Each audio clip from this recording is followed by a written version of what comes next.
Good evening, everyone. I am calling our special board meeting on January 12th, 2022 to order.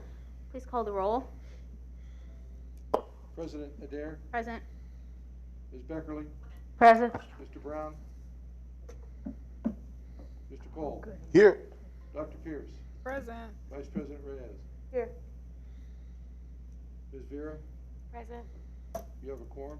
Thank you so much. The purpose of our meeting today and on our agenda reflects that we are here to have a facilitated conversation with AJ Crable from the Council of Great City Schools to continue discussion on our interim guardrails, and that is what we have planned for today. Is there a motion to approve the agenda? Motion to approve.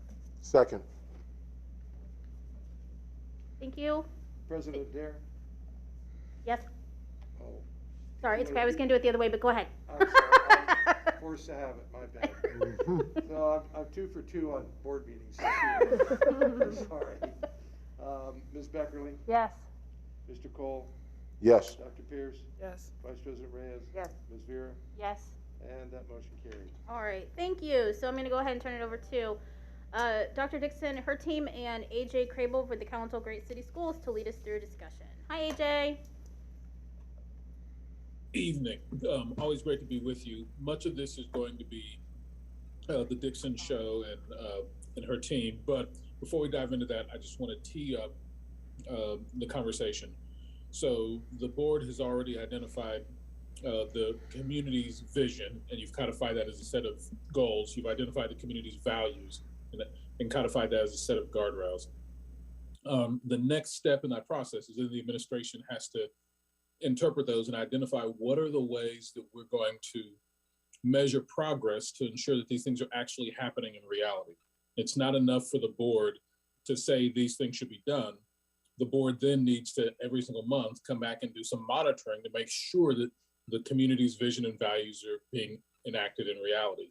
And so the interim metrics provide an opportunity for the board to do that. So tonight what we're doing is we're looking at the interim metrics that have come back. What's important about this, and the reason I tee this up, is because there is a segregation of duties. It's the job of the board to represent the community's vision and values. You've done that in the form of the goals and guardrails.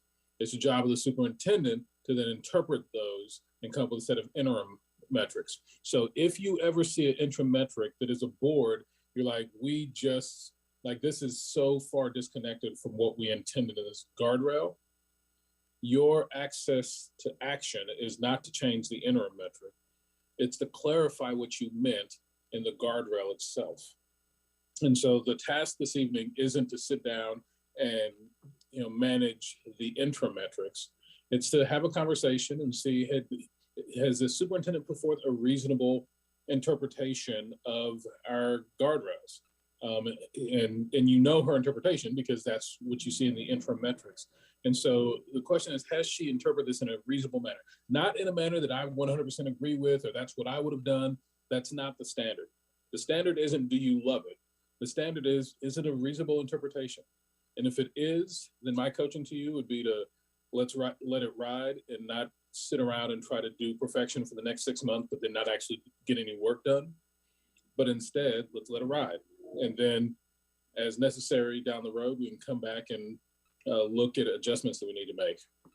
But the idea is to get to this evening and saying, yeah, you know what, this guardrail, that expresses what we intended. And we know it expresses what we intended because the reasonable interpretation the superintendent's provided in the interim metrics, we can live with that. It may not be exactly what I want. That is not the standard this evening. It's, did she provide a reasonable interpretation that the board can live with? And if so, then there won't be any edits to the guardrail. However, if you look at the interim metrics and after some dialogue with the superintendent, it just still feels like there's a gap. What that means is you just were insufficiently clear in your expectations, and you need to contemplate modifications to the guardrails as appropriate. Now, that being said, we've gone through this process a few times. The only reason we're back here right now is because you do have a slightly modified executive team, and the superintendent wanted to bring back some data sets that she felt like could more accurately and effectively describe how the administration is going to get from point A to point B. And so the intention of this evening was never to come here and rewrite all the board's hard work of the last 8 months, but instead just to check in on the fine tuning. And again, if what you wind up with is something that, yeah, we could generally live with this, that's a reasonable interpretation, then my coaching would be, let's let it ride, and let's actually go out and execute, actually do work for children, and then see how the measurements work. And if we need to make adjustments down the road because the measurements aren't right, then we'll sort that out. So that is the setup, that's the coaching for this evening. So what'll happen is I'll ask the superintendent to go through, guardrail 1 and to share some of her thinking, behind the interim metrics that are her interpretation of that guardrail. And then if you all have questions, to get clarification, to try to figure out kind of what's meant and to, see if we can get a little bit closer, then we'll do that. But then if there's anything that's just like, these don't work for me, then that means you need to be thinking about what language changes would I make to this guardrail that would make more clear what the intention of the board was. But we won't listen for any changes yet. We'll move on to guardrail number 2. We'll go to the same process and, on down through 4. And then after we've gone through all 4 of them, then we'll come back and say, okay, so now that we've gone through these, is anybody proposing specific language changes to guardrail 1? And then we'll do 2 and 3 and 4. So that's the order of operations. Any questions before we dive into our work this evening? Any questions about that approach before we dive in? It appears no one has questions. All right, Madam Superintendent, guardrail number 1, take us away. All right, thank you, AJ, and good evening to board members. Wow, it just seems it was about 8 months ago, or 8 or 9 months ago, when we started this journey on our goals and guardrails. And as AJ stated, tonight we want to make sure that the language on the guardrails is exactly what you want 8 or 9 months later, right? So we know that we do have a different team. There may be some different interpretations. We may need to strengthen some of our data points. And this is what we want to discuss tonight. So we just want to have a discussion about these. We'll go through each one so we can clearly understand what it is that you want and make sure that we can measure those and bring that information back to you on a quarterly basis. We have these mapped out on our monitoring calendar. And so we want to make sure that when we come back on our monitoring calendar that we are able to bring data points back on how well we are measuring these guardrails. Again, if we go back and look at the guardrails, I think we could go back and look at the definition that they are operational actions, typically strategic and not tactical, which the superintendent may use or may not use or allow in pursuit of the district goals. Guardrails are based on the community values aligned with the district's educational vision and goals and are non-negotiable, right? So we've stated that very clearly, so I want to make sure that we honor that. So let's first start with guardrail 1, fund intervention supports. The superintendent will not allow the multi-tier system of support, MTSS, for students need to be underfunded. And when we first started talking about this, we talked about how important it is that we're looking not only at the social and emotional needs of our students, along with our educational needs. And how do we make sure that we are providing those supports and providing those supports across all schools, all grade spans, and if we need additional funding for that, then I can come back to the board and say, we need additional funding to implement this with Fidelity. So we're just gonna go through the interim progress measures, 1.1, 1.2, and 1.5. We will start there, and I have my team members here who are joining me, and we can ask, and feel free to jump in and answer any questions, but we'll go through. Russ, Dr. Brown, will you start first, please? please? Sure. First and foremost, as we all know, it's important that the guardrails focus on outputs. And so if you look at interim measures 1.1, 1.2, and 1.3, they are all output measures that will require substantial changes in adult behavior, both at the school level as well as central office level. These guardrails the interims are also set up in a way that they require interdivisional or inter-office work within the organization. And so as we walk through this, you're going to hear different people talking about different interims because they come together. They are not discrete. And so with respect to interim progress measure 1, which is CCS schools will increase from 0% on the begun implementation scale of the multi-tiered systems of support MTSS implementation rubric in June of 22 to 100% by June of 2026. That lies with our Chief Academic Officer. And so, Kira, or Ms. Schlombach, if you would. Yeah, sure. So with that, I know we talked about these guardrails briefly in December at that board meeting, and there was confusion about what begun implementation meant or means. And we know that school buildings and our local sites are using PBIS and using response to intervention because those are mandated. But what we don't have right now is a systemic process for MTSS that brings together both the behavioral and the academic components. So when we refer to a rubric here, we're using a rubric that measures the adult behaviors and how we are implementing MTSS, where we are on that specific rubric, which we're creating with lots of research behind it and other districts as models. We're creating so that we can have buildings really measure themselves on what their teams need so that we can provide that support. So we don't mean we're not using MTSS in buildings and 0%. I think Board Member Cole, you brought that up. We've been hearing about these supports for years. It means finally we're bringing together both houses, measuring it together, have a shared understanding so that we can support and move forward together. And moving on to interim progress measure 2, the school climate student favorable responses from the panoramic SEL survey will increase from 60% in April of 2021 to 70% by April of 2026. As we know, as we focus on school climate, it's a core component of MTSS. It's actually the foundation for learning. And this particular guardrail lies with Dr. Blue's office. Yep.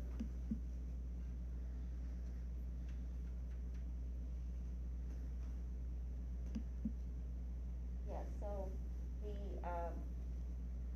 so as Russ said, we want to increase the favorable responses. We know that we don't always get the response rate that we want, but we know that through working on various aspects, PBIS, that we really want to increase the positive relationships that students have, not just with adults, but also with one another. So we really want to see an increase in this aspect of the Panorama survey based on the strategies that we're putting together with the PBIS coordinators and the things that schools are doing to really improve the climate and culture.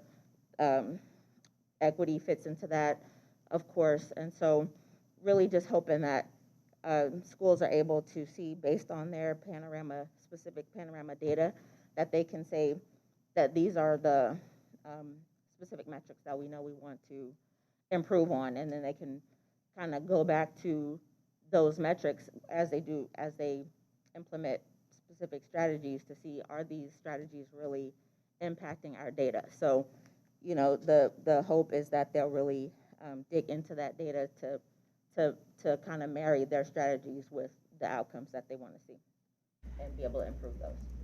And part of the beauty of that scale, it's a scale, it's a multi-item scale. that Panorama has put together, and it's nationally normed, so it allows us to compare our students' perceptions of school to those of other students around the country. And the expectation of change there is anchored to the national norm. So it really is looking at our student, again, on output. If we have MTSS in place and we're supporting it, one of the outputs we would expect is that school climate would improve for students. And then finally, the third, 1.3, is the tiered fidelity inventory, which focuses on PBIS. Again, this is Dr. Blue's area. Again, these are interdigitated around the MTSS model. And so, Dr. Blue, if you would. Right, and so I guess the only thing I would add in terms of this is there was a question about the 70% piece, and 70% is considered fidelity for the TFI, so that's not a metric that we created. So what we want to see is more of our schools reaching that metric based on the definition of fidelity that the instrument itself has. So that's why that says 70% or higher, because that is considered fidelity, and we want to get as many schools to that metric or to that bar as possible. Okay. Thank you. So now we'll go to guardrail number 2, prioritize a whole child focus. The superintendent will not allow the district to ignore a whole child approach. So first we have interim progress measures 2.0, job embedded professional development and coaching and restorative practices will increase from 10% of buildings trained in 2021 to 40% of buildings trained in 2026. And this was something that we talked a lot about early on, and it was one of those items that I think Board Member Cole and others stated that we started with restorative practices years ago, and that at that time we talked about we only had about 600 staff members that had been trained, and it was a commitment that we were going to make sure we had a whole district focus of restorative practices and trauma-informed practices, and we were going to have that commitment that every building and every staff member across the organization receive some training. So we would go back to that job professional development that is going to again ally in Dion's. Dr. Blueshot? Yes. And I don't know if there were specific questions about that, but we are looking into how can we Say Oh. something. AJ, are you trying to say something? Hear me? Yes. Now we can. Okay, excellent. I was going to recommend that we do questions on guardrail 1 before moving on to guardrail 2. It's a lot to ask board members to try to hold in their brains all 4 sets of interim metrics. And so before moving on to guardrail 2, I pause for a second. What questions do board members have about pertaining to guardrail number 1? And in particular,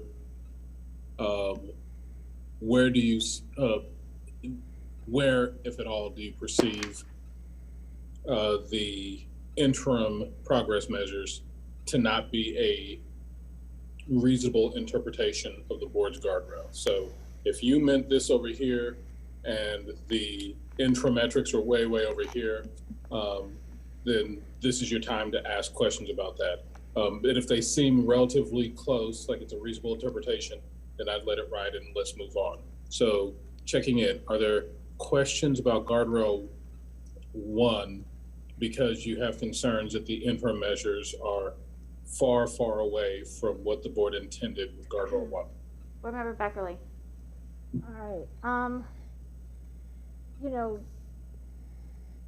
I do have questions. I want to understand it better, but I do love a lot about all of this, and I want to say that, I think we're really close, and conceptually, a lot of these things are exactly what one would anticipate, what I anticipated. But I want to know why begun implementation at 100% in 2026. I suppose there's one way to ask the question is why is that causing adult behavior to change, or how is that evidence that we haven't underfunded MTSS, because just because of the term begun suggests that it's taken us 4 years to get going. So it may be that we need to better understand what is entailed in begun. So that's one part of the question, because it's just it's almost like it's unfortunate terminology.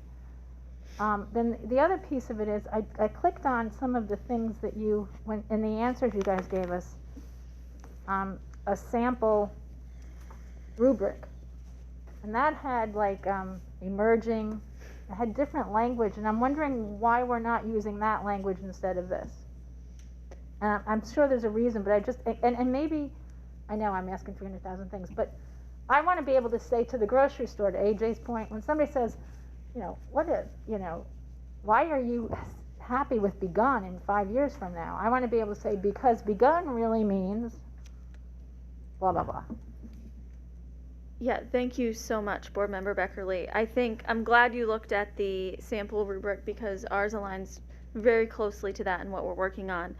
So in a draft to make 1.1 clearer, I use that exactly, that we will, instead of begun, it is more like aligning the behavior and the academic approaches so that MTSS is a systemic process and measured by the actual rubric. So I think there's room for improvement on how this interim progress measure is currently written, that essentially says what we're getting at, but uses the rubric. Why wouldn't we use our measuring tool in the rubric? Or in our Is there goal? any way we could pull up that rubric so everybody could look at it really quickly? I don't know if we have that kind of capacity. I don't know that we gave that to Ryan and the team. I Okay. apologize. But you're right. It says, so it's either not implementing, emerging, transitioning, and sustaining. Right. And so instead of begun, we would use the language that emerging understanding would be our measure initially. Right. And then Dr. Brown and I spoke that if we were to make edits to this interim goal, we would certainly want time for us to establish baseline. Right. Because we're certain that there are pockets and buildings that are probably a little beyond emerging. Right. Some are at emerging. Some are at not implementing at all. So we would want to establish that baseline so that these numbers are more accurate and reflective of what's happening in buildings, and then it allows us to be more responsive too in our support. Well, and the other way we can do this, and AJ, can you click on again, because I want you to help me explain this better than I'm going to. The other way to do that is, rather than to say 100% begun, if we were to say 20% at the high end, Yeah.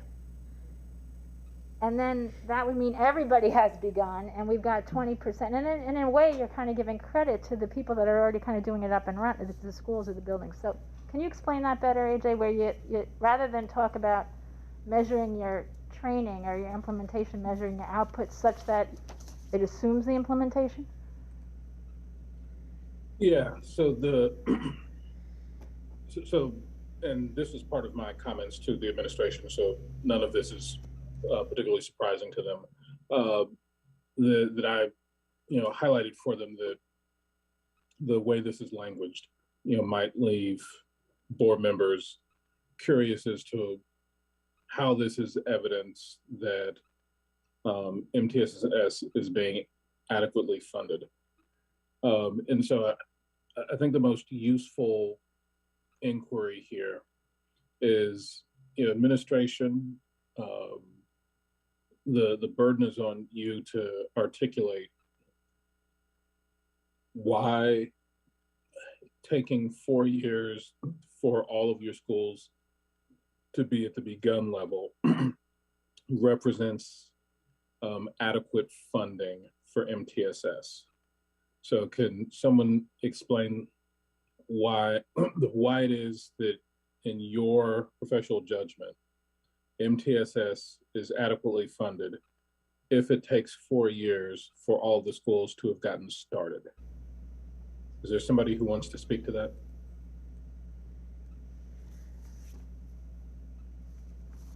I think when we were first thinking about this, AJ, we were thinking into the board, we were thinking about how do we have the funding to scale this and the training, right? So do we have all the training and the tools at every 112 buildings we need to implement with Fidelity? So we know when we think about the training that we currently provide in our buildings, we do some district level training on certain programs. But what would be the start? So if we start this year, how many buildings would we start with? How many buildings would we start with the following year? So I think we were thinking about that in that way, and not initially all buildings starting in year one being trained. I know that's how we were thinking about it.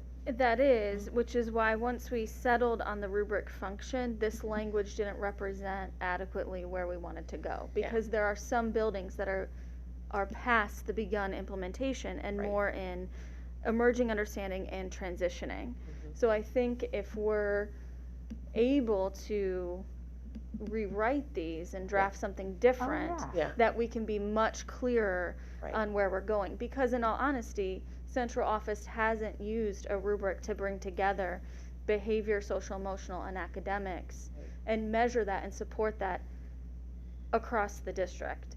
So that's really what we're talking about here, is using a tool to measure how we're providing MTSS to students and bringing it together. And we know that we need a goal that represents buildings that are just getting there and buildings that have that and have been doing that. And I think to also add to that too, we've not had a history of implementing with Fidelity across the entire organization, right? So I think the thinking about how to do that came from how, some historical, how we've done it in the past, right? And so now, we're thinking about, okay, if the board wants this and we believe it is the right thing to do, right? How can we make sure we do it in a district this size and do it well, right? And do we need to scale? So we were not thinking about who's already doing this pretty well now, right? We were mostly thinking about a restart, right? And so now with more 8 months, with more information, we're saying, you know what, there could be some exemplars already out here. And we look at those exemplars and put them, and look at the cadence now from these schools to getting all 112 schools. What does that look like? Yep. Yeah. Can I just add one more thing? Because I think some of our culturally, and I was in it, so I recognize it. I think we tend to think, we can't do all of that. It's too much. And I think the board and the guardrails is saying, we want you to do all that, and then we want you to tell us how much resources you need. Yeah. And I think we just, it's instinctive almost among us in terms of our district culture to say, well, let's just do begun because this is big and I think, and what we're trying, this is change. We're trying to change. And I think, and to add to that. And that's really hard to really hear that. We say it, but we really mean it. And and so we're doing this dance like, do you really mean it? Yes, we really mean it. Do you really mean it? Yes, we really mean it. Yeah, but I think the other thing is, it means that we have to stop doing something else. Yes, and that's where we have to support you. Right. So we want to implement with Fidelity all of these things, but there's some things that we may have to say that we're going to press pause. We're going to stop doing some things so that we can really focus on this because we value this, right? And you guys get to throw that back at us and say, I'm stopping, I'm not going to say anything because I don't want to start a discussion, but I'm stopping X. Yeah. And then when everybody's raising holy heck, you say, well, the board told me I have to. This board really wants me to do this. I have to stop doing that. And that's where we have to stand up and back you. I'll stop talking now. Board Member Cole. Thank you, Madam President. Thank you for kicking this off. So from what I see with the interim goals in terms of its qualitative value in relationship to the guardrail, I don't necessarily see where there's no fidelity there. I see clear relationship in the tactical kind of things you looked at. To say that you were going to invest in. But to put in the parking lot until we get through all of them, I see a direct correlation, and it's tied to this very issue. I see a direct correlation between 1.1, 2.1, and 3.2, where there is this misalignment of execution. So you have one of them, I think it's 2.2, or maybe it's 3.2, where the first 2 years there's literally no growth whatsoever. So again, I'm additionally concerned about it. I think where you might be able to answer some of the question of how do we look at what we want to adopt and how we spread it throughout the district. In 2015, 2016, Ramona, we did this site-based model. And the site-based model was really designed to give that individual school its own look at what worked best for them. So from a behavioral standpoint, Mr. Lee, did MTSS work best for you, or some other model that we were utilizing, multi-tiered? So maybe that might be something that you consider in terms of equitable. So if we're sticking to the word equitable, not equal, but equitable distribution throughout the district, maybe there's some schools that could help you identify what works best as that model in that particular school. One of those folks with that institutional knowledge might very well be Ms. Cheryl Ward. I don't know if she's here, but Mrs. Ward, goes as far back as that model, and she can at least give you guys some thoughts around how you work out those bugs. But if we look at this from an equitable standpoint, remaining in fidelity to that, maybe that site-based piece and some guidance from your building level leaders might help out. But that was my concern as well. I've made some direct correlations between where we're missing the mark of execution and a big time gap. 2 years is a big time gap. So just something to consider too. Continue to nudge the board. Remember, when we come back through the second round, the question will be, what, if any, specific language change are folks recommending? So as you're thinking through any areas of discomfort, be thinking through what is the specific change in the language of the guardrail, not the interim metrics. What's a specific change in the language of the guardrail that I am suggesting that would better clarify what the intention of the board is. And so with that, I also want to identify that the time we've been working in this one for about half an hour. So we could stay here as long as you need, but I certainly want to make sure that you have time for the other three without feeling rushed this evening. So are there any other questions that folks have about Guardrail 1 before we move on to Guardrail 2? Yes, we have more questions. Board Member Rivera. I'm actually going to pass for right now. Okay, I have a question. I guess based on something AJ said at the beginning, I reread our goal, which is that the superintendent will not allow the multi-tiered system of support for student needs to be underfunded. I'm not sure we meant underfunded. I mean, that's important, but based on our conversation and based on what we see here, it's more about implementation with fidelity and, holding ourselves accountable. That's a lot more words than underfunded, but I think that the measurements are are good, and what Kira's saying, adding in that rubric, I really like the rubric too. I think actually we can get more of that rubric and really strengthen some of these measurements. I don't know if what the board wrote, and I asked my colleagues because we wrote it, if the word is really underfunded, or if we're really talking about fidelity and ensuring support for the implementation. I mean, funding goes along with that, but the way that they interpreted what we wrote, that's not what they. I agree with you. The way they're interpreting it feels like the superintendent will not allow the MTSS for students to be implemented ineffectively, is the way they're they're interpreting underfunding, that if they are implementing it effectively, then that means that they are applying the adequate amount of resources to it.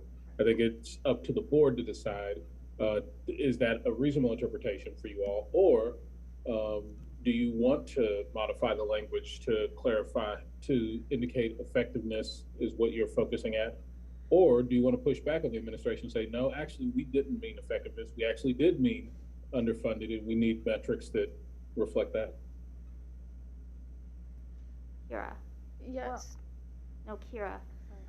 Sorry. Thank you, President Adair. So I think when we talk about funding MTSS adequately, we're also talking about that's a huge umbrella. So we're talking about adequate funding for Tier 1, which is a guaranteed and viable curriculum for every student. We're talking about then the supports at Tier 1 also for behavior and SEL. We're talking about then Tier 2 for both of those and Tier 3.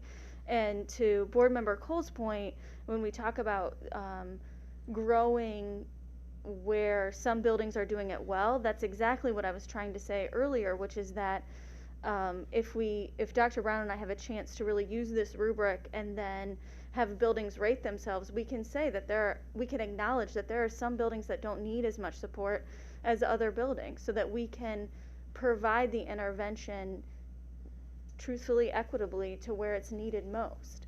But to your point, President Adair, when we talk about funding MTSS, we're talking about funding the whole system, which at its basic level, at the foundation level, is a guaranteed and viable curriculum for both houses, for all students. So I guess the superintendent doesn't really do funding. The board does funding, is I guess what, and so we want to make sure, right, exactly. We decide where the money goes, you know, along with Stan helping us in budgets, all of you telling us what you need and all of that, but Right. it's just the superintendent will not allow this needs to go underfunded. I don't disagree. This is beautiful. I love this. Right. I love what we're getting at, but I don't know. AJ made me read.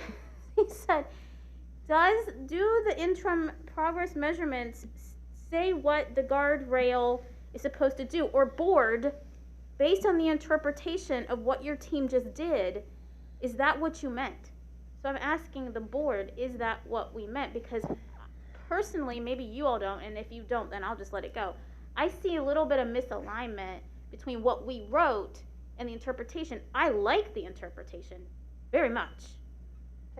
Go ahead, Carol. I know I talk too much, but the one thing I like about underfunded is I think it provides the administration supports when they're reallocating their resources and priority to get this done over other things.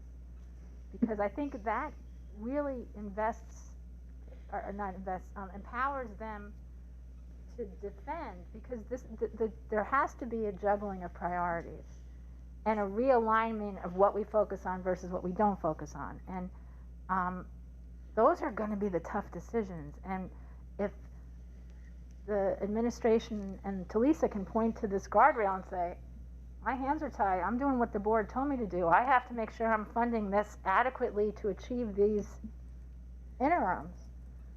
I think that it's awkwardly worded and it's kind of weird, but I think that that term underfunded gives them the leverage they need to do what they need to do. And it also allows them to put it back on us. That's just my thought about that term. President Reyes. I will argue the other side. I think implemented with Fidelity now that I look at, because if you're implementing with Fidelity, when we look at budgets, when we do zero budgeting, and we all sit in here and you say, this is what I need in order to do X program, this is what I need in order to hire X staff, this is what I need in order to pay the bills. That is a whole different separate budget allocation based on what our priorities are. So I agree with you, Jennifer, that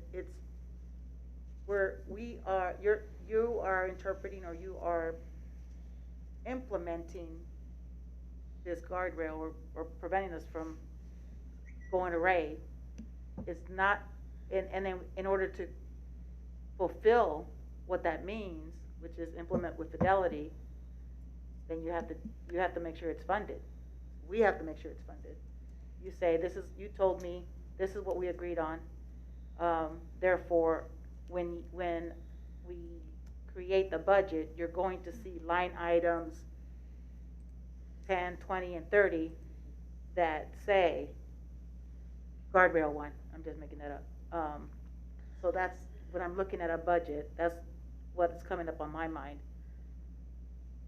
And maybe that's just how I run my agency, but you know, I implement, this is my goal, this is my funding, but you're really doing the implementation of the goal. So Ramona, you're saying this should be implement with fidelity rather than underfunding? Okay. Just want to make sure I understood. Because the funding comes with your implementation, or should. And again, this isn't you guys, this is the Yeah, way we that's wrote us. this.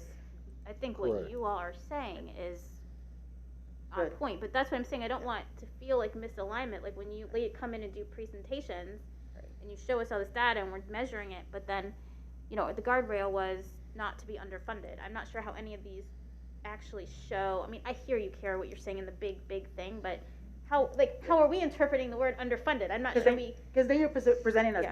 a budget Right. versus data, Right. right? So if it should not be underfunded, then you would tell us, I spent 90,000 and I really needed 230,000. Right. So the way I'm reading it now is you would come back and say, you'd give me figures versus data supporting the actual action that you're doing.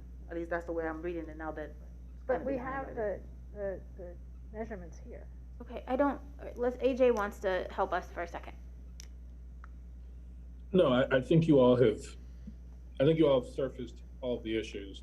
Now, I don't feel like you're gonna benefit by continuing to go around and around this. Now that you've surfaced it, my request is to step away from this and let's move on to guardrail 2. And remember, we're gonna come back a second round and we'll say, okay, now that you've had a little bit of time to digest it, is there a specific language change that you're recommending?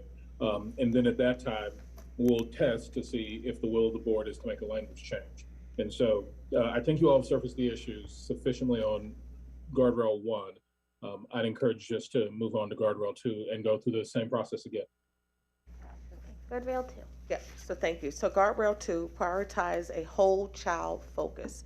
And it really blends well with MTSS because we talked about making sure that we were looking at not only the students' academics, but also their social and emotional well-being, thus the whole child.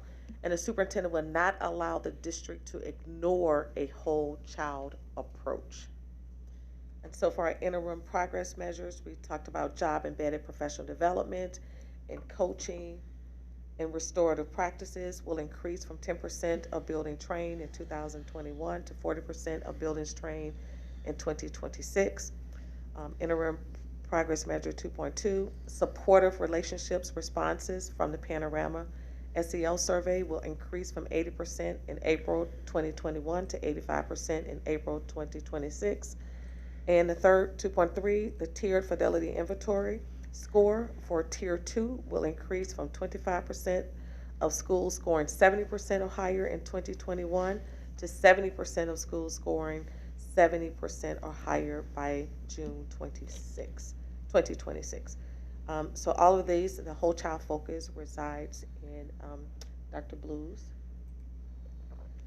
So for 2.1, the thinking was around the fact that, as we mentioned earlier, some schools were trained in restorative practices, others were trained in trauma-informed, and so really trying to have some consistency across the buildings in how people were trained and also how they're utilizing these practices in their buildings. And so also just with the logistics of the, like it's one thing to get the training, but then it's another thing to actually be using them. Again, that back to that word fidelity. And so we want to really be able to take a step back and say the schools that are implementing restorative practices right now, what does that really look like? We don't necessarily have you know, that rubric to say, this is what it looks like in your building, this is how it should be impacting your data, that sort of thing. And so we will be ramping up the training on this, but it's got to be in small, they train in small groups, and so, especially now with COVID, so it's going to take time to get that training like really embedded and penetrated across all of our buildings. And so that's kind of what that number is, you know, is looking like now. And then the ongoing coaching, because, you know, to the point that people say we're doing trauma-informed, we're doing restorative practices, but maybe not necessarily doing them in the way that we would like them to. And so that's kind of why that that number looks that way. 2 point, oh, sure. It's important that the training, because we have a district where, you know, we're divided up in regions, we have staff that are moving, we just want to make sure that staff really train and train well, to regardless of what buildings that they are teaching and assigned to, they have those tools and skills to implement these strategies in their buildings. And with 2.2, remember we had that conversation about supportive relationships. And we kept asking, how do we know that every student is connected to in schools? And that's what, you know, I just want to remind us, that's what we talked about, the whole child. How do we measure that? How will we know that every student had a trusted adult, that there was no student, you know, in a sense, left behind socially, emotionally in a building, and they had that caring adult? So that's how we got to that, using Panorama to see if there were specific questions in a Panorama that could answer this. Right. Dr. Blue? And just also thinking about the fact that this piece is also an indicator of the culture and climate of a building, which takes longer to really improve. You know what I mean? So it's not something that we can say, hey, we've immediately changed this. Culture takes a long time to change. We see that just by trying to change the culture of our district in general. So we probably can make some other, and we may be able to make some other impact on that number, but you know, we're just seeing the fact that it's going to take time and effort to really make that slow process of growth in terms of school climate as far as 2.2. And then 2.3 is similar to what we discussed in 1.3, to Board Member Cole's point, in terms of really looking at what is meant by Fidelity on the TFI, which measures tier 1, 2, and 3. So we have a strategy for you know, how we'll ramp up each of Fidelity in each of those tiers across the 5 years.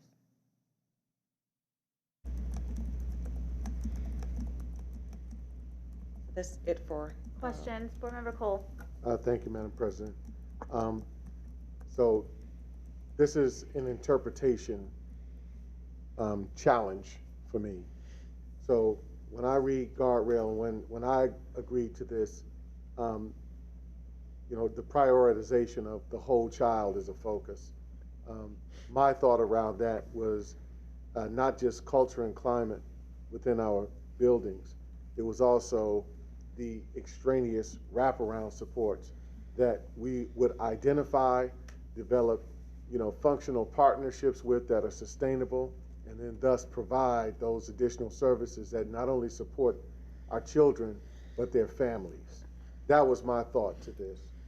So the way that I see that this is prioritized, seems much more internal, and much more centrally child focused as opposed to whole child focused. I see that gap between what I see as whole child versus what you've identified here, tactically. Will you say the last part again in terms of you said the external piece? You mentioned something about an external focus or an internal focus. I mean, will you say that again?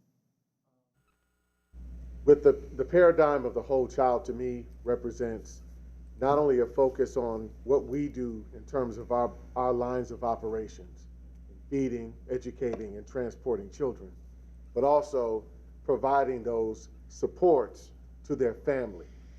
So to put that in example would be Nationwide Children's Hospital and the clinical support that they provide, the Ohio State University, and the dental support that over the years they've helped assist with.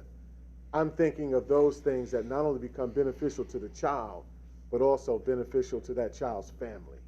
So I see these guardrails here, these interim pieces, more as centrally focused on the child individually, each kid, as opposed to them and their family.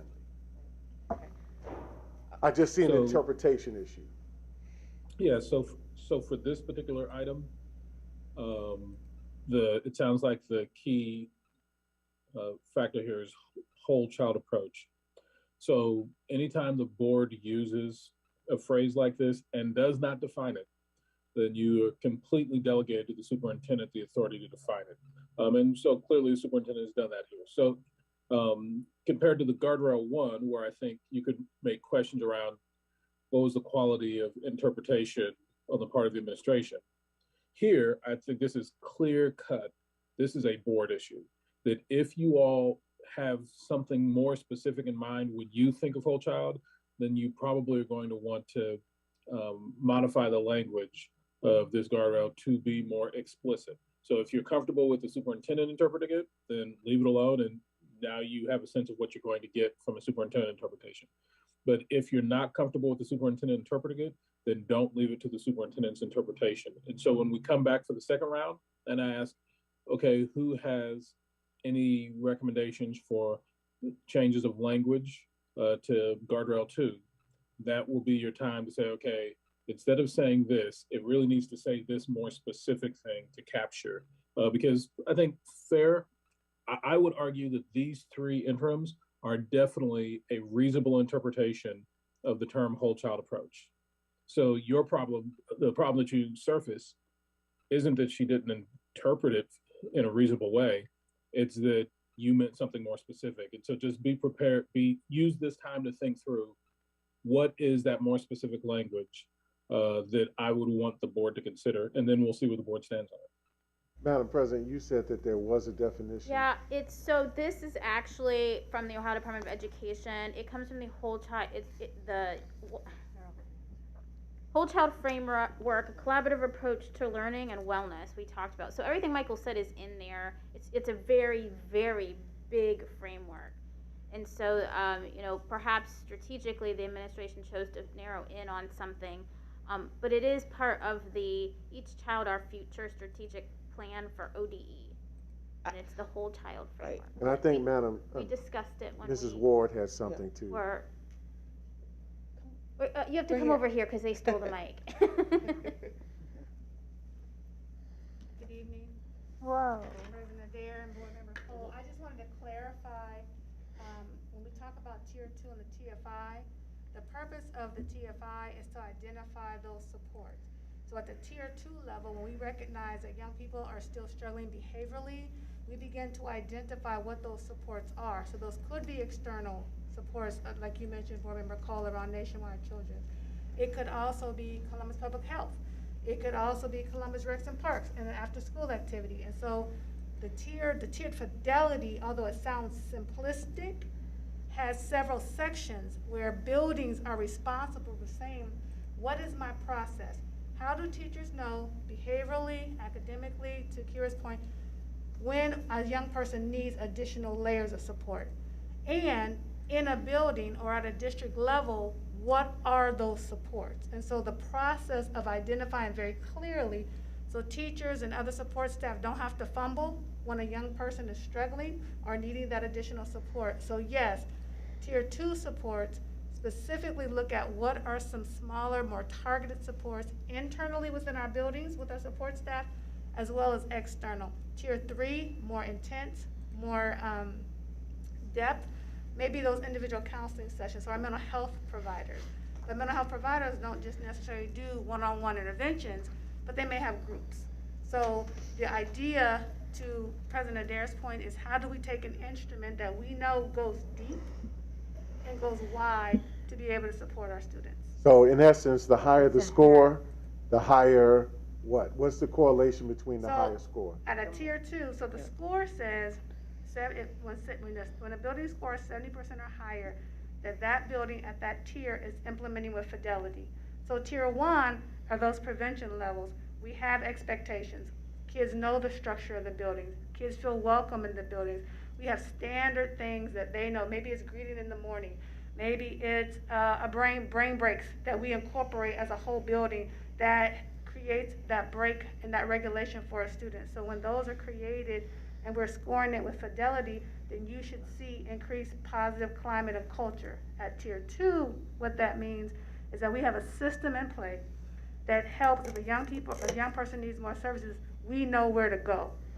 And then we link them, because you have to have parent permission and do those kind of things. We link them, we monitor them, and we talk with our providers to make sure that the needs that we need our students to have met, they are meeting. And so the monitoring part, when you look at the manual, the link for tier 2, it talks about certain components that are required to ensure that we're implementing with Fidelity. So on the scale, when buildings are scoring 70, they have those processes and systems in play to ensure students' needs are getting met. Thank you for that clarification. You're If there's just something up under there in terms of an asterisk that could help delineate the two, I think that'd be helpful. That'd be But helpful. I agree. Now that I understand, I feel Okay. I'm much clearer. Other questions? So we just need to. Sorry. Go ahead. Vice President Reyes. Thank you. Dr. Blue, I just, I know we've talked about, Board Member Cole and Beckerly have both talked about the numbers, the baseline numbers. And I know, Dr. Dixon, we talked a little bit about, you know, these are the baselines before we take, I'm assuming we're gonna take some sort of inventory. I'm specifically talking about 2.1. So if I do the math, 112 buildings, we're going slowly. We're gonna 21, 22, that means that's 17 buildings. 25, 26, that would be 44 buildings. And so we're looking at it less in terms of number of buildings and more addressing from a middle school and high school level, kind of trying to strategically leverage the older students to, even though, because usually that's where, you know, we'll see kind of most of those issues, and so that ends up kind of hitting that number because we're going to focus on supporting middle and high school. And I can add, training. I'm sorry, Dr. Go Blue, ahead. I can add clarification. When we started this process, when there was a change over and a break, one of the things we began to look at was regionally. So when you talk about that number 17, when you look at the number of buildings in a region, you're hitting between 17, 19 buildings. So when we're talking about percentage, when we initiated this goal, we were really looking about how do we implement at a regional level. So as you're implementing at a regional level, and that's 18 buildings, but when you consider what that takes as a lift, to be able to take the year of training, to figure out where training, we were looking through IARP, so they have specific training requirements. They're virtual, it's 24 people per session, there's 2.5 days of training. And so trying to implement that in a way within a year that not only gives training, but one of the gaps we realized previously when we first rolled this out was we didn't put in for coaching. We didn't put in for real life. It sounds wonderful when you go through the training, but when the rubber meets the road and a situation happens, how do we? So the initial thought when this goal was being delivered was that we would look at it in regions, and that in that period of time, we would have 4 regions.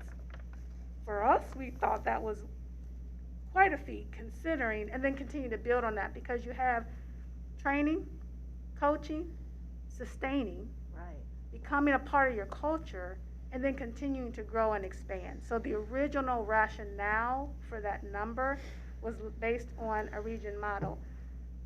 As we've taken a look since then, one of the things that we're looking at is our middle school and our high schools. Do we still do the region model? Or do we look at our middle schools and our high schools for different reasons? Because our middle school and our high school there's a different perspective of our young people. And when you look at what's happening societally in the range of age and things that are occurring in the community, that's that 13 to 17-year-old. So this goal, Dr. Blue and I have talked about taking a look at what's making sense now, but the goal is to build a part of the culture. So restorative practice, restorative lens is who we are, is how we approach situations. And in order to do that, we also have to take in consideration where buildings are ready, because there's some pre-work that we may have to do in getting people together. But that was the rationale, at least an initial thought process for the goal, or the interim guardrail. And I appreciate you saying that, because one of my follow-up question with that, as if you do take the middle school and high school level, is your thinking also that you would hit maybe some of the, I don't want to say the most needy schools in those regions, tackle those first? We would I don't develop want to use a different word than need. Well, we would develop the strategy. So if it is that we're taking a look at middle and high for some of the reasons we talked about, and then within that, what does that look like, and how do we work with the Office of Transformation to say, where do we start? Because it may start most needy. It may start with people who already have foundational pieces already in play for restorative practice, and that makes sense to start. So the strategy is around where and how do we start, and how do we work collectively over time, consistently, and when we find hiccups in the road, to level set. But it's easier to level set when you're looking at 18 than it is to try to go wide across the district. And we kind of did that with great intention when we first started it, but it was too broad, it was too vast. And I would like to add, and remember when we had this discussion when Cheryl was with us before, and that was something that came out, and she just said, what happened? Why aren't we further along? I think that was one of the questions that the board asked. Why were we further along? And it was at that time when Ms. Ward said we did not have the infrastructure, we did not have the support, we didn't have the funding. So therein lies some of the other conversations we had. We say, no, the board said this will be a priority, it will be funded, we will implement with Fidelity. So that's how we got here. And of course, if we need to strengthen some of the language and get, we would definitely do that. But thank you, Cheryl. You can stay there. So, don't move. Don't move. So that would actually kind of, I don't know if it's a statement or a question, because that was, I was wondering if we wanted to be more aggressive, or we wanted to hit more schools, then is it a question of we don't have enough coaches, we don't have enough people providing this development and coaching so that we can hit more schools? You know, the narrative right now is there's a lot going on, and it's, to your point, in our middle school and high school. Can we afford to go at this speed? So it's not an answer to give me a yes or no. So as you're thinking about this, does it mean that we need a bigger team, more people implementing, more coaches? You know, there's a question about, now we're in COVID, so the issue about in person. We're in class, so that shouldn't be a question of whether, I know that the coaching is virtual, probably because of whoever we hired to do the coaching, but everything else, if we're in class and we're teaching and our students are going to class, I would assume that we're taking these development and coaching in person. So I knew AJ was going to turn his camera on. I know, I was going to say that. That's Ramona got I'm done. Such important questions, but not what we're actually doing. So the question is, does the interpretation meet what we said? Well, so I was questioning the 10% and the 40%. So yes, okay, for me, that's what I meant with my questions. Gotcha. So I'm done. All right, so let's go ahead and move on to number 3.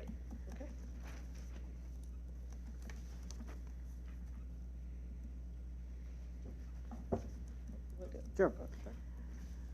So guardrail 3 is aligning resources equitably. The superintendent will not allow any region to be without strong learning communities. There are 3 interim measures under this. The first is Columbus City Schools will develop a multidimensional measure of student need to inform an equitable budgeting process. This actually lies with Mr. Bohoric. and he and I have spoken about this a bit, and I spoke a little bit with Mr. Gooding today as well. It gets at, actually back to something Mr. Cole had mentioned, the notion of site-based control and looking at allocating budgets based on student need across a multidimensional scale. Now, that doesn't exist at this point in time. It's based on a student-based budgeting type model, which, you know, for example, might look at second language learners, what grade they come in could differentiate it. Their prior language ability could differentiate need, as well as whether or not they've had interrupted schooling. All those things often come into that model in a multidimensional way just for second language learners. We think about that, that's also applicable to special ed, poverty, prior academic background. It's a fairly complex thing to get into. The reason, much like other parts of our interim goals where we had a pause in a year and didn't have a metric for the year, we have to develop that student-based budgeting model, and that will require technical assistance. And so that year of 2022 to 2023 is actually a year for that to be in place. That budgeting model is absolutely necessary to be able to do the next two things here. It's the precondition for both of those. And that's why there's a hold there, or an open space there, because you know, we're trying to focus on outputs rather than inputs. And rather than talking about, hey, well, you know, we're going to develop the model this year, no, we're developing and implementing as we move forward.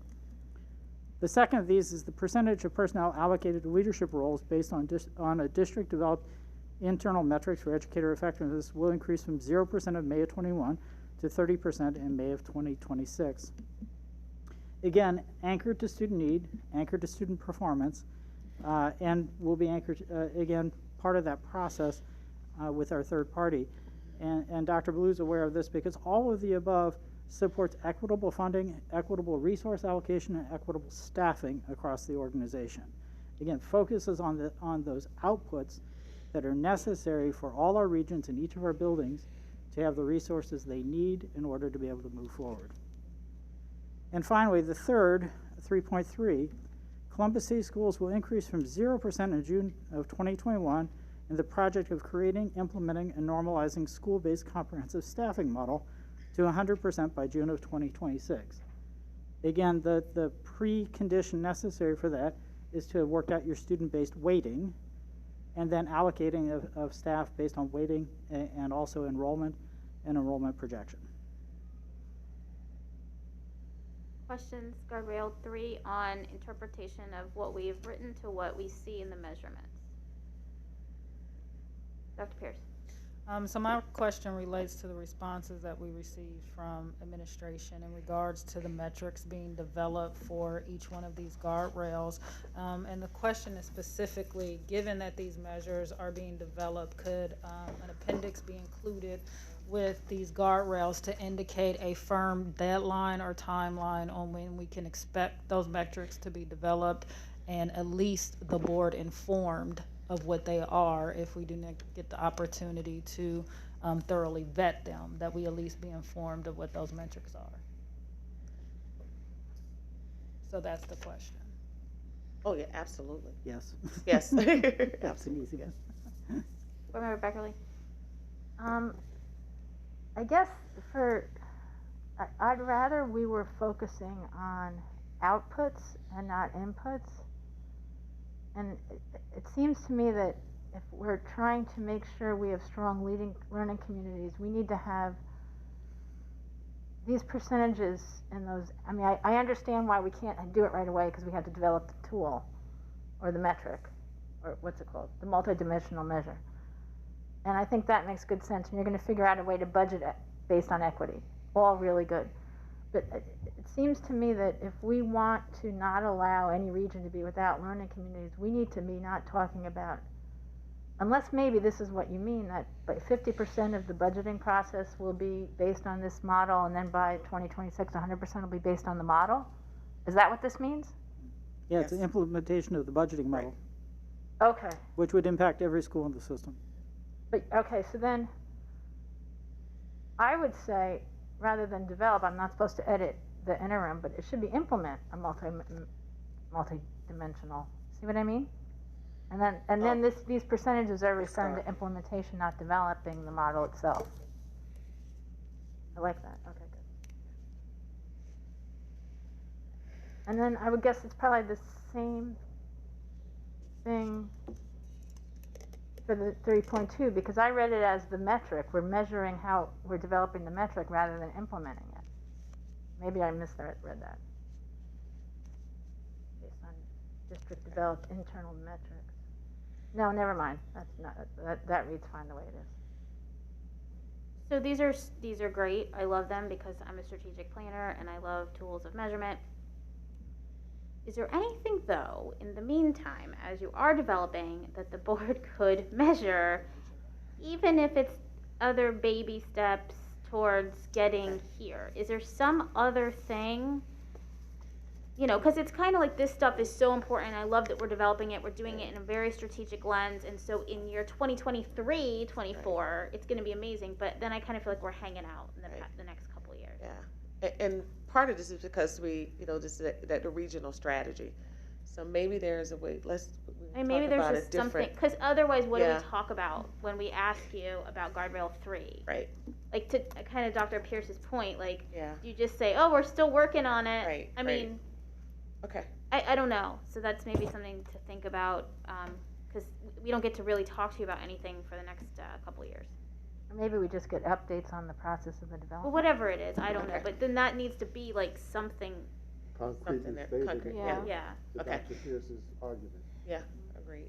And we are getting, as Dr. Brown mentioned, we are getting technical assistance. Yeah. So it could be that they help us to develop a presentation to the board or something like that that shows this is the process that we'll be using in order to get to these pieces.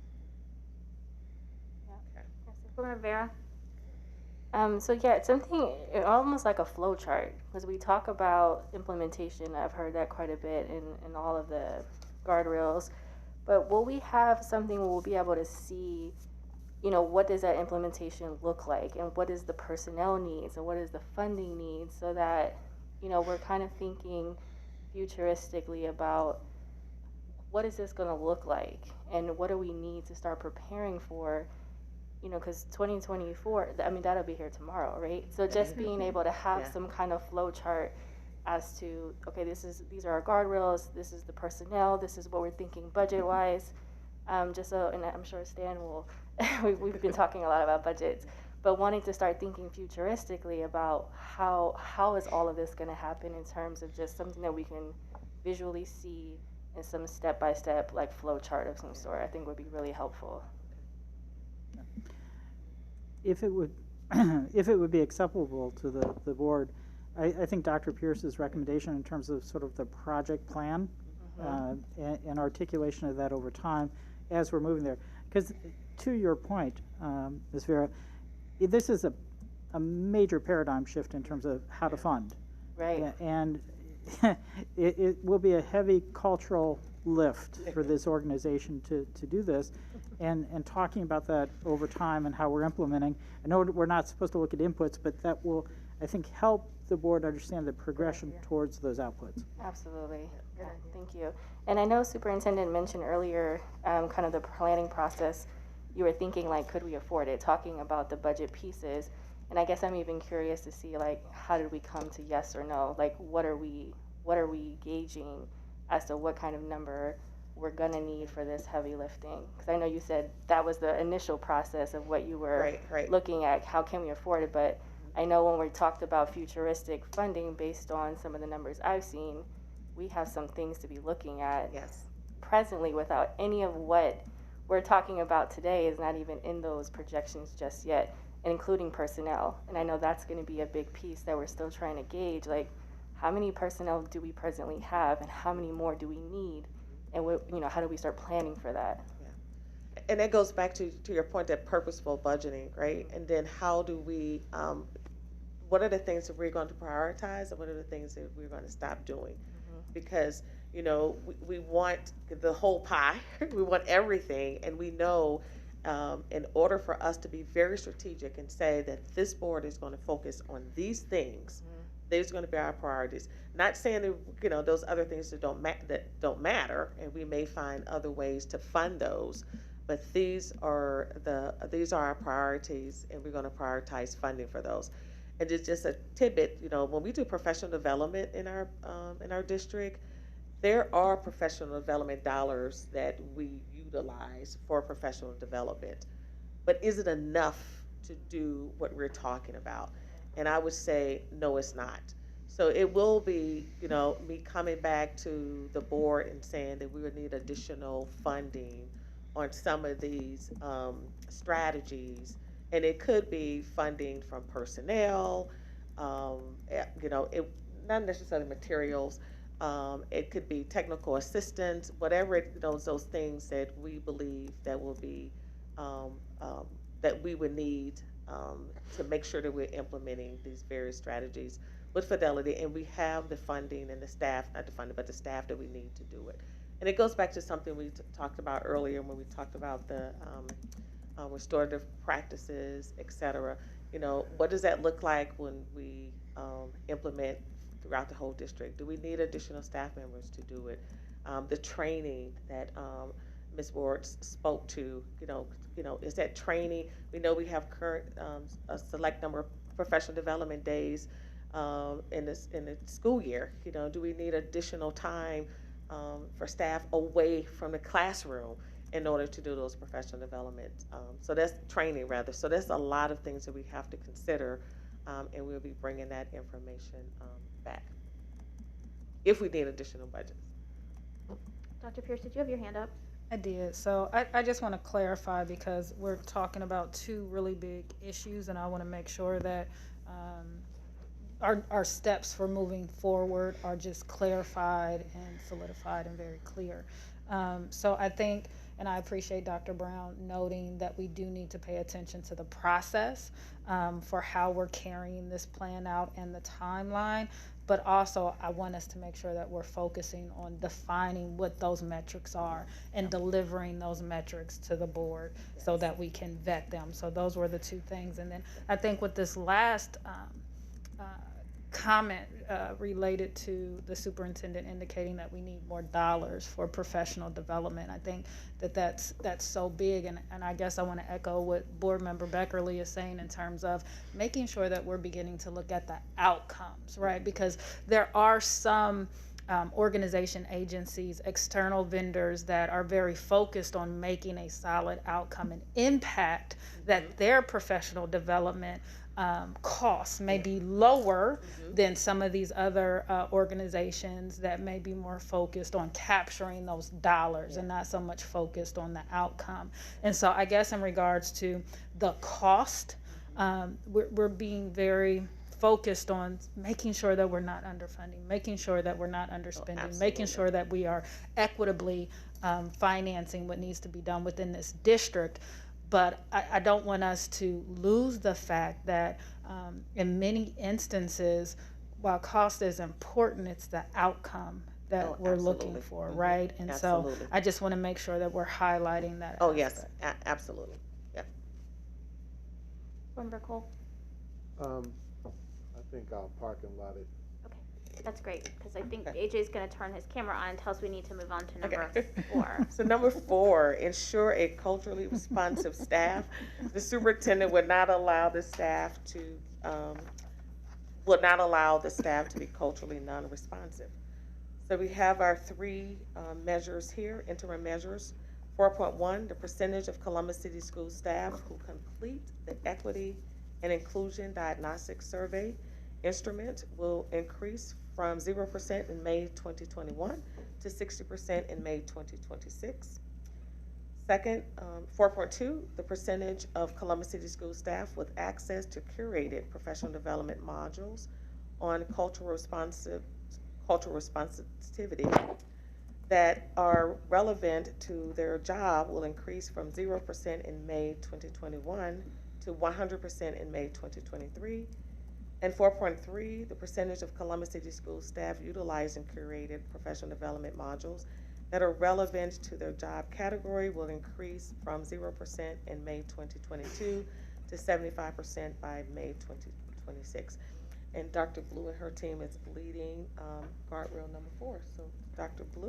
Okay, so when it comes to culturally responsive staff, we know you either have to hire people who have the skills, the culturally responsive skills that you want to see, or you have to train them.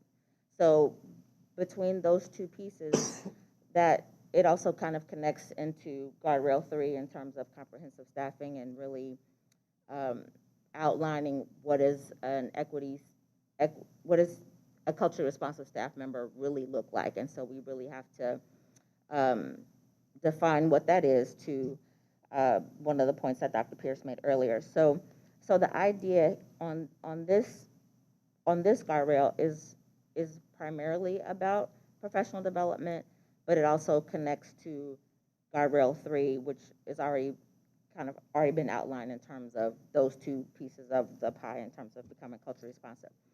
The other piece is because we cannot say that a person takes one PD and they're culturally responsive. Building a skill set around cultural responsivity and equity and understanding diversity in your whatever ways that you touch students or whatever way that you touch education takes time. And so the idea was to get a sense of where we are, what the perceptions are of our staff, and eventually also our students and families, to see what does our CCS community already see as our level of cultural responsivity as a district. And so using that diagnostic as just kind of a way to triangulate as we build equity goals and priorities and things like that.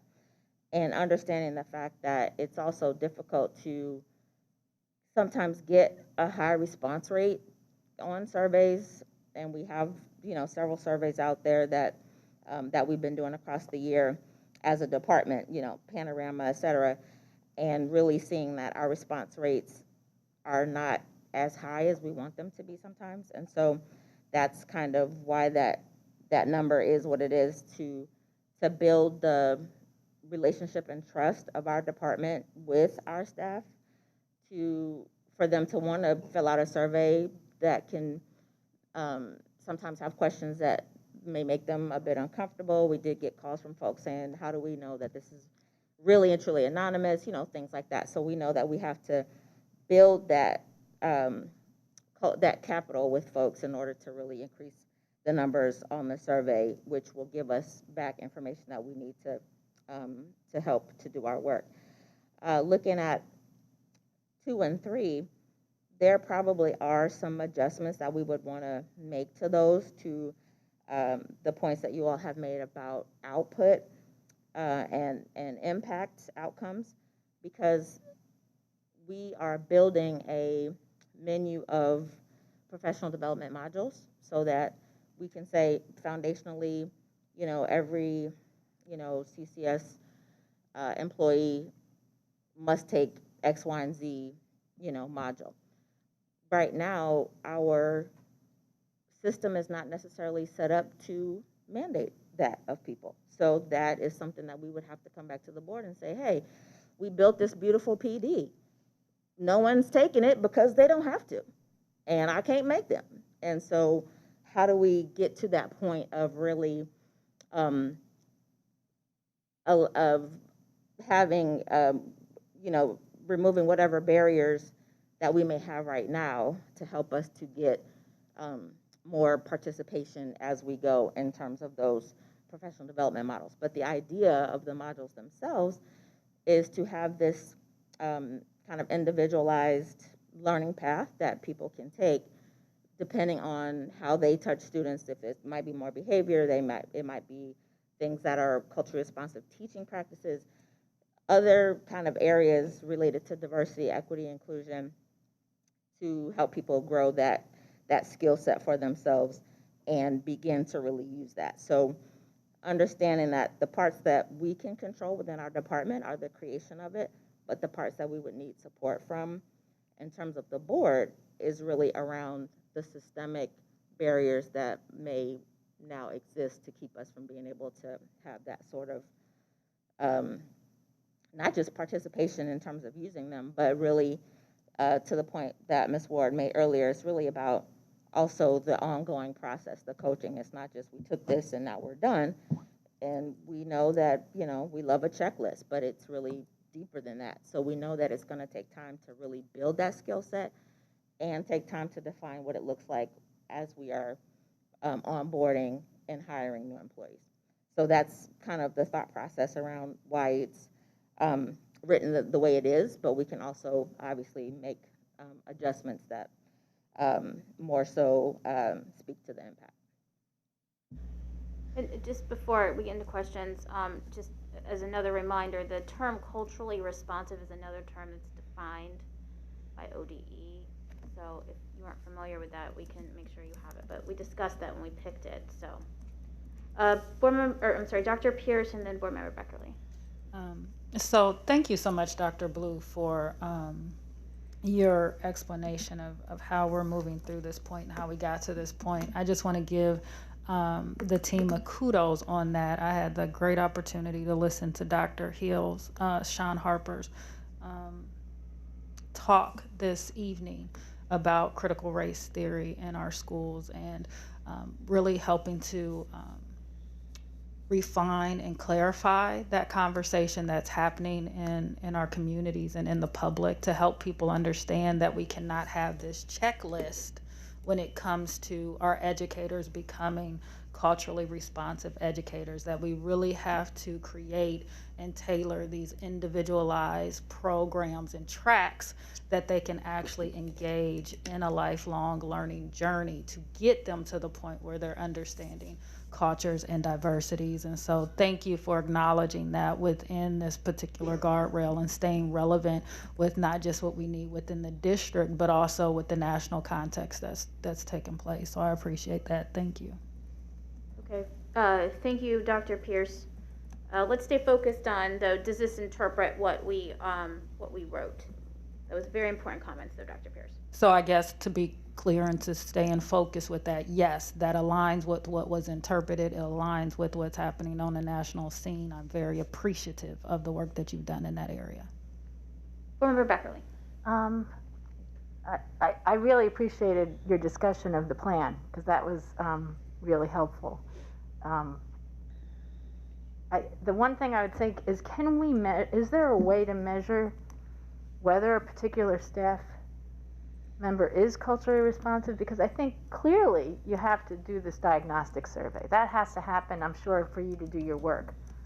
But what we want to know, especially the way it's worded, we're not going to allow the staff to be culturally non-responsive. So this is hard to talk about. But can we say, you know, at the end of, by 2026, 35% of our staff will measure X on some sort of a rubric for, you know, I assume when you're doing this sort of thing, you identify, I mean, I don't want to equate bias with cultural responsibility, but just as a proxy for that conversation, like if I take one of these surveys, it turns out I'm 75% biased, right? So if you could say at the end of, you know, by the end of 2026, or by 2025, only 15% of your staff will be biased instead of, it started out, say, at 75 or something. Like, it seems to me we want an outcome. And I don't know if that exists. Can you measure bias in terms of your staff? Maybe put a pin in that. I don't know. Yeah, that's not, I mean, that's, so we have a session with Dr. Blue that we are scheduling. So I think these are all really important kind of questions that we have for her for that. So that's really good question, Dr. Pierce's you hand elevated up. me. Board Member Beckerly. But outcome, like some sort of an outcome rather than an input. That's my only thing, really. I triggered Dr. Pierce. I don't know why. You very much did. I just think, well, that's not, so we pinned it. if you're gonna talk about what she just talked about, we pinned it, so. I just think it's important to clarify in the context of the conversation right now that when we talk about measuring responsiveness, measuring bias, that's like a Harvard implicit bias review. It's so complex. And I want our board to just be very clear that we're not directing or questioning our administration to measure one's biasness. We're just not. But I think what Carol was trying to say is like, is there a way of like performance review, right? When we coach, when a supervisor coaches or gives an opportunity to a direct report that may have may have not handled something in the appropriate way, or may have not responded in a culturally responsive way. I mean, what is our module? How do we hold them accountable? How do we continue to coach? It's not a punishment. You weren't trying to do it as a punishment. Oh, God, no. You were trying to do it as a continued coaching. So if no one's providing that feedback, either in a performance evaluation or in a monitoring of some sort, then how do we know we're being successful? Does that? Yeah, how do we know we're being successful? I mean, I kind of was assuming it would all be anonymous anyway, like, so that we wouldn't be directing stuff. Why? No, just in terms So, well, of. I think we're getting into the fundamentals of like DEI stuff, which is what Dr. Blue will work with us on. I'll answer Such whatever an you want, important conversation, but not exactly what we're doing in the moment right now. But I do think the question about does this actually measure or put into measurements what the board wanted? Yes. That's fair. So if we can stay higher, then like, yeah, I was using, we'll go maybe I deeper shouldn't with have used Dr. an Blue a example. little bit later. Maybe I shouldn't use an example. Or it's also occurring to me that maybe is the problem in the language of the guardrail itself. Well, one of the things that we discussed when we were developing this guardrail was the student experience, right? And making sure that the student experience and their outcomes, that, you know, it goes back to the trusted adult, that our teachers really know know enough about the students that we're serving. You know, that's where the spirit of this came from. Yes. And how do we create something that you really know your students and you want to know everything about your students so that we can serve our students best. So that's where this came from. So, and we talked about that. How can we make sure that staff members are provided with some D&I training, et cetera. And so that's what I interpret you wanted out of That's this. all true, but then I think what we need to know is how do we make sure that training took, essentially. That's what I'm saying. Agreed. Right, and not that we're giving them the training. These are deliverables. There's no. They look like deliverables. I think she's got. Okay, Yeah. Dr. Blue. I can go after that. No, you can go, Dr. Blue. Okay, so the idea, I think, in terms of your point about an outcome, is really not going to just be one measure. So even though we want to have a higher response rate on the survey, the overall health of the district, responses to Panorama survey, attendance data, behavior data, all of those pieces are going to go into play to say, are we being more culturally responsive? Because that is going to lend itself to becoming more culturally responsive. So we won't have one, anti-bias, this or that kind of measure. It really is going to be a collection of measurements that will say the health check of the district is that we are being more culturally responsive. Well, they're already captured other places, but we can think about, we can do that as well. But the idea was, since we're already capturing those in 1 and 2, and actually also 3, that those things will it really kind of flows down into 4. Focuses on some of the Panorama stuff for the adults in the building, rather than the kids. Right, very well could. Dr. Pierce. So I like where the administration is headed with the interim measures, because I do think that the first step is to establish the curriculum, to establish these modules, right? We want to make sure that people are having the opportunity to engage with this material.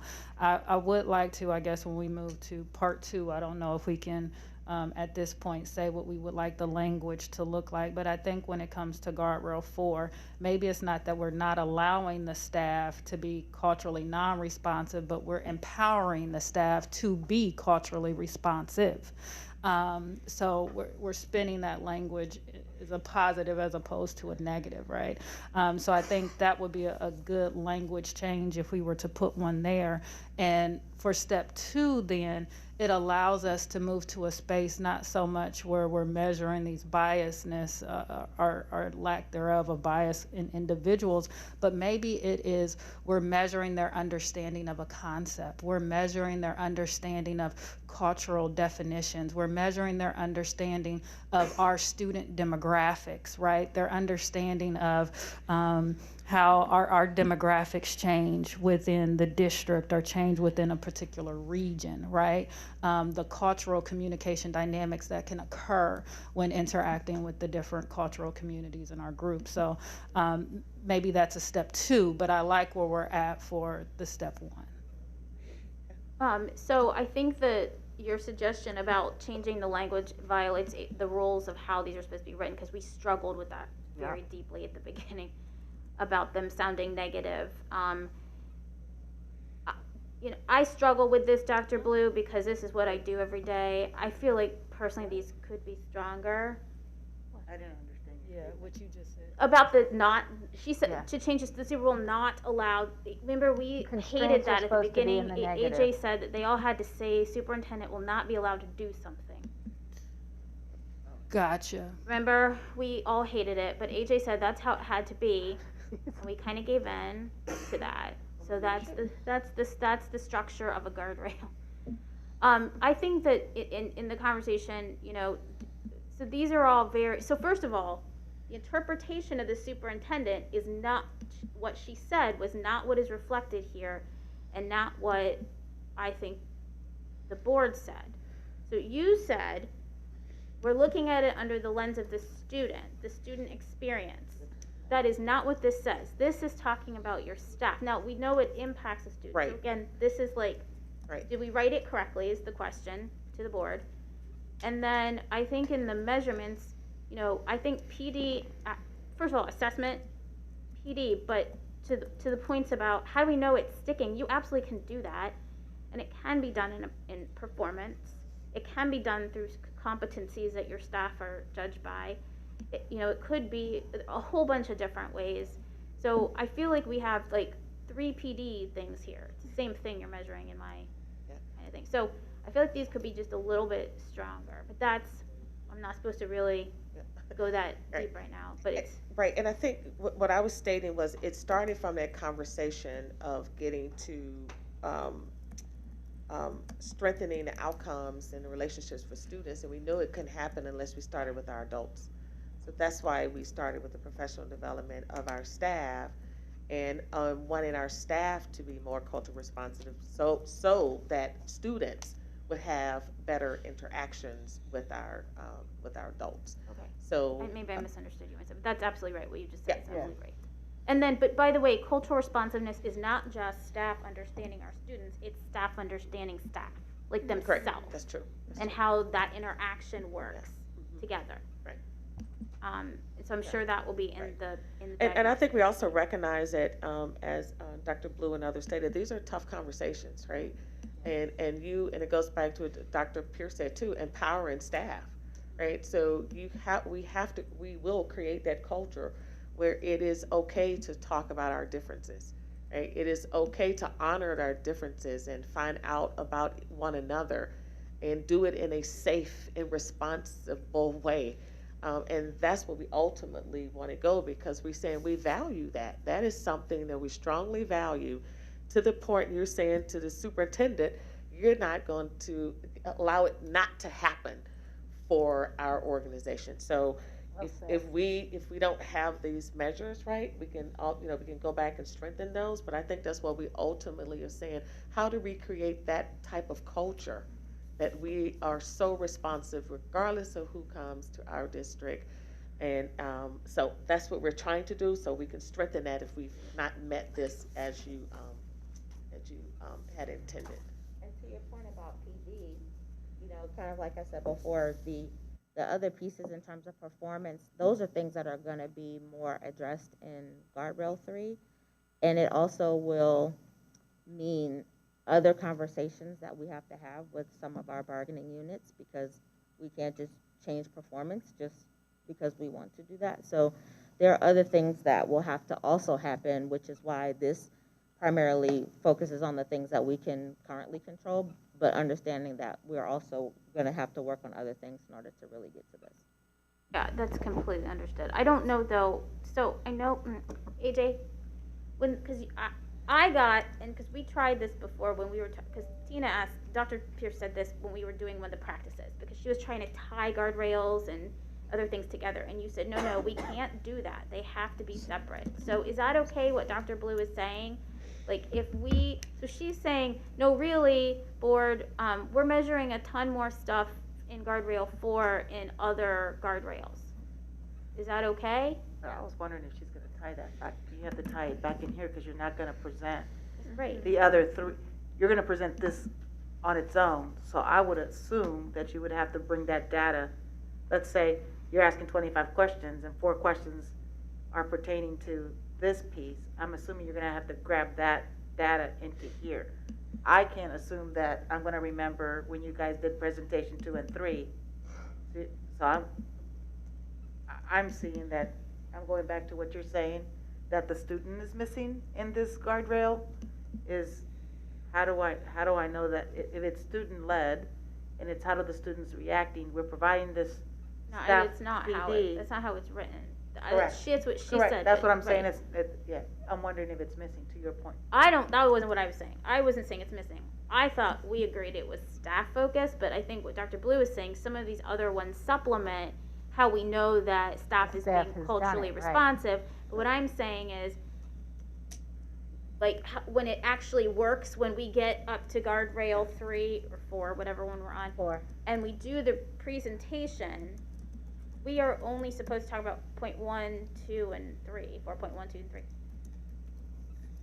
Or do we need 4? Okay, so that's right. So then We can make adjustments. we can't measure what's not here. That's what I get. Okay. Yeah. Yeah. So my sense is that you all have had a really deep dive into each of these 4 and their constituent progress measures. Now, my recommendation is that we do the final work for which I'm joining you this evening, which is to actually go back to guardrail number 1. And then the question for all 4 of these will be the same. Does someone have a specific language edit that they are proposing for guardrail number 1, not the interim metrics, for guardrail number 1 itself? And so I'll take us back to the top of the list. And as you're looking at guardrail number 1, do any board members have a specific language change that you want to propose for that? Grandma Cole, did you have something? I initially wrote support behavioral intervention systems. So guardrail 1 would be support behavioral intervention systems, with the bottom piece saying the superintendent will not allow multi-tiered systems of support for students' needs to be underfunded. The idea here is that this is the space that we're trying to impact. We're trying to impact positively student behavior and social emotional systems that support that. So that's where that general statement came from. Other opinions? I'm not clear on what you're proposing. He's saying change the title. Oh. To support. Change the title of guardrail 1 Okay. to support behavioral intervention systems. Yeah, except it's not just behavioral, but I would say support. Correct. Intervention. Support instead of fund? Is that what you're saying? Yes. And systems instead of supports. And systems instead of support. Is there anyone else with a recommendation? So changing the title is not a major phenomenon. If that helps create clarity, so be it. Is there anyone else, unless somebody has a problem with that, that's how we accept, that modification. But does anyone have a recommended language change for the guardrail itself? Well, If not, we will move on to guardrail 2. Vice President Reyes? I guess I'm still having problems with the not allowed piece, because I still feel like implemented with Fidelity, the underfunded piece is stickler for me. So I don't, the superintendent will not allow the multi-tier. Rather than being focused on funding, what you wanted to be focused on Fidelity? I wanted to, whatever these interventions are would be implemented with Fidelity, we use them. So you're thinking something like the superintendent will not allow the MTSS for student needs to be implemented ineffectively? Something like that. But I don't like that language, but yes. I feel like, I don't know the word, but it needs to be a bit stronger than ineffective. But I don't think it's underfund. I mean, that was why I brought it up to begin with. I don't know what the word is.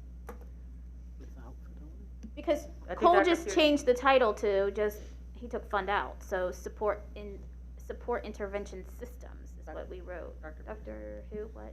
Pierce. Dr. Pierce. Should we just keep it simple and change underfunded to be needs to go unmet or be unmet? To be, so will not allow MTSS for students' needs to be unmet. Mm-hmm. Does that make sense? If we look at just the basic definition of unmet. I like what you said there, but in terms of the sentence, the multi-tiered system of support is the title for student needs to be unmet. Does that make sense?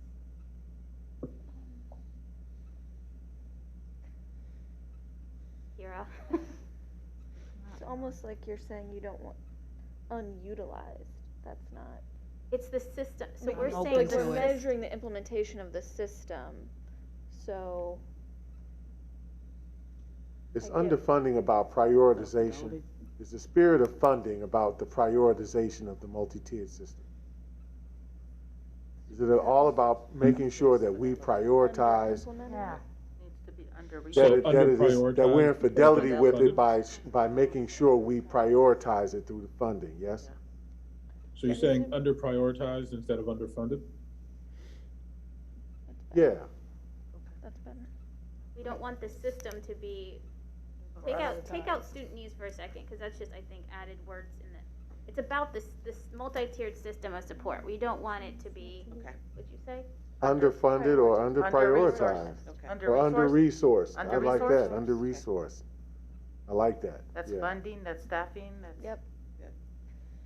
And take out for student needs, right? Yeah. For clarity, because we're For measuring All the right, goal. so the system. So it sounds like, was it provide intervention systems? What was it? Support intervention. Support intervention systems, and then the superintendent will not allow multi-tiered system of support to be under-resourced. Yes. Yeah. Good. Is there any lack of consensus around that? Doesn't appear so, but we did not vote. All right. What's the sentence? Because we can't. That is the next meeting.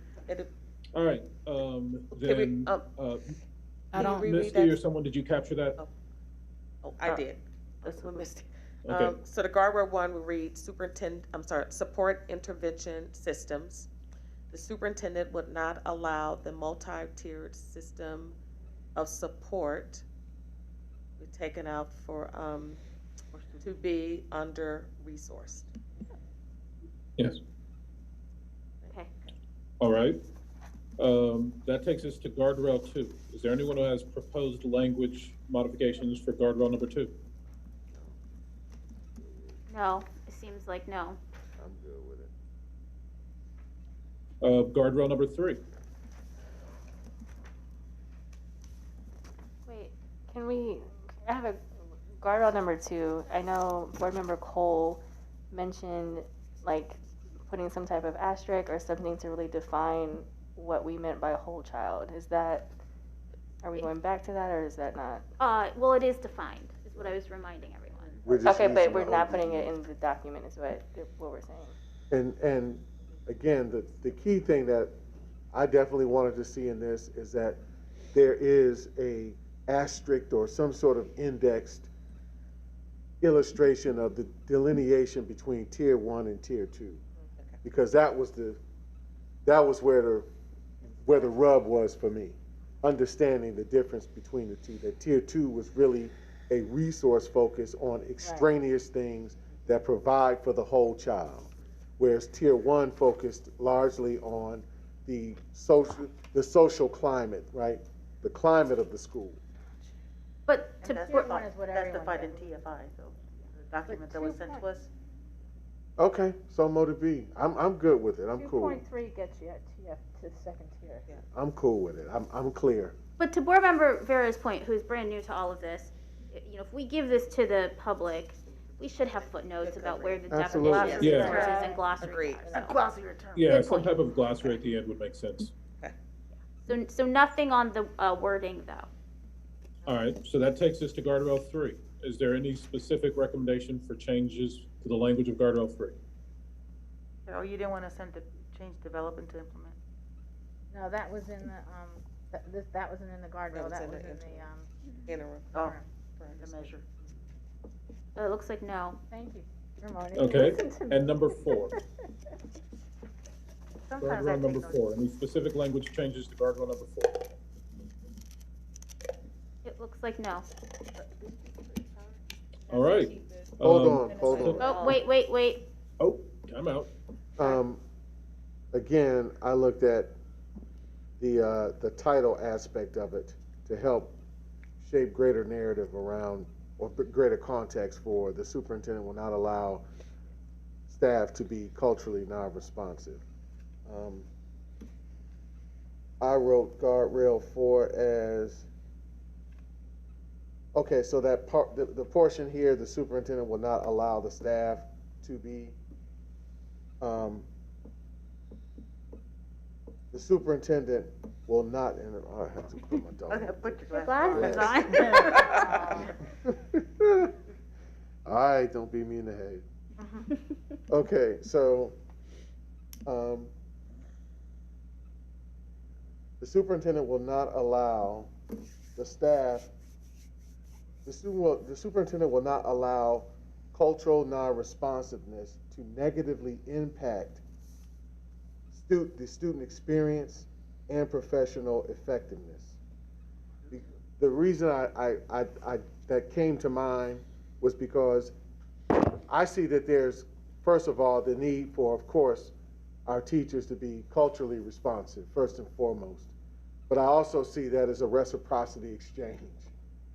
You know, there has to be an understanding, a knowledge and awareness of the meaning, nature, and significance of a student's relationship to the teacher that is embedded, where respect is embedded, where their open-mindedness to seeing a teacher's perspective is important to making that class work and for a teacher to be effective. If I'm spending, as an educator, way too much time trying to redirect the student's behavior, and then that limits my ability as the educator to be effective. So to me, I see it as a two-way street. I'm listening to this as an educator. So again, the thought was the superintendent will not allow cultural non-responsiveness to negatively impact the student experience and professional growth. I like it, but does it assume that cultural non-responsiveness is positive in some way, ever?